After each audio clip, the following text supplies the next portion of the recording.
Когато се спомене Амазон, първата асоциация обикновенно е кашони пред вратата, нали?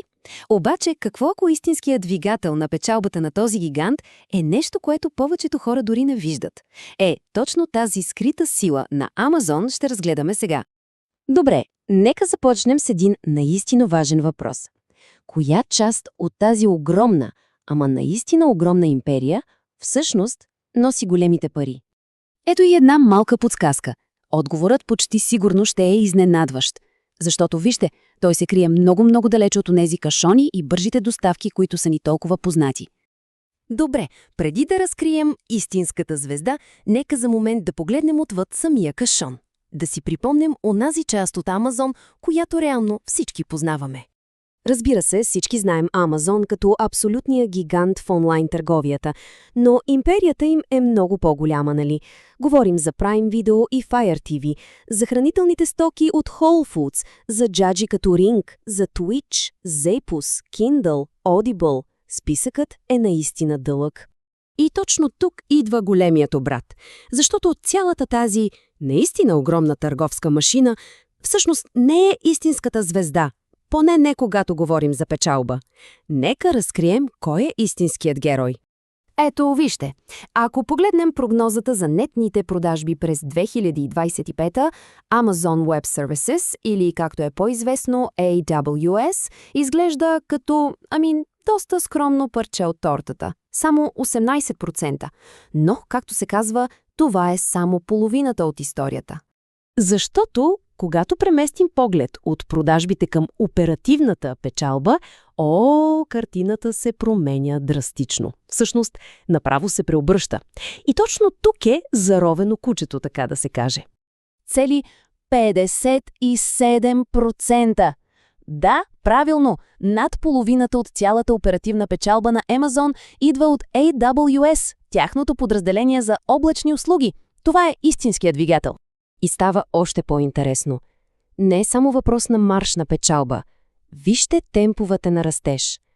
Докато онлайн търговията в Северна Америка расте с 10%, AWS расте с 20%. Буквално двойно по-бързо. Ама това не е всичко. Този растеж не просто продължава, той се ускорява. Последното 3 месечи отбеляза 24% увеличение, което е най-силното за последните 3 години. Това е като да запалиш ракета. Инерцията е огромна. Добре, нека видим какво още има в арсенала им, защото колкото и да е впечатляващ, AWS не е единственото тайно оръжие, което движи Амазон напред. Готови ли сте за другото тайно оръжие? Рекламата. Може би не се замисляме за това, но тя тихомълком се е превърнала в гигантски бизнес за $70 милиарда годишно. Просто като монетизират безкрайния поток от хора на сайта си. Освен това, имаме и бума на изкуствения интелект. И това създава един перфектен цикъл за AWS. Помислете, AI-компаниите се нуждаят от колосална изчислителна мощ. Къде отиват? При AWS, разбира се. Сключват нови договори, а в същото време Amazon разработва собствени чипове, което прави услугите им още по-добри и печеливши.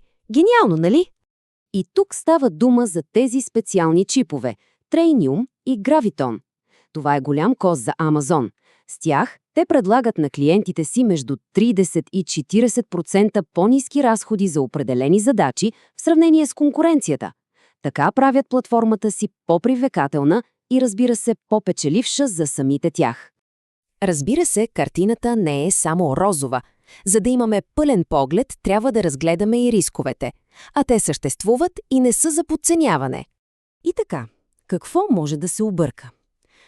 На първо място, парите. Говорим за колосален бюджет от $200 милиарда за капиталови разходи до 2026.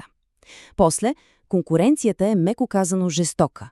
Google и Microsoft в облака, Walmart и Target в търговията. И накрая, но не на последно място, регулаторният натиск с насрочено антитръстово дело за 2027. И все пак, въпреки всичко това, анализът, на който се базираме, стига до едно доста интересно заключение. а именно, че Amazon е исторически ефтин в момент, когато бизнесът му е фундаментално по-добър от времена, когато се търгуваше с по-високи пазарни премии.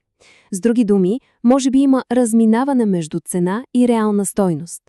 Или, казано по друг начин, основният аргумент на оптимистите е, че всъщност сме в самото начало на една нова вълна на растеж. Вълна, водена именно от AWS, изкуственият интелект и рекламата. Тези мощни двигатели правят основите на компанията по-здрави от всякога. Което ни остава с един финален, доста провокативен въпрос за размисъл. След като тези нови, скрити двигатели на печалба вече работят на пълни обороти, дали пък най-големият растеж на Amazon тепърва предстои?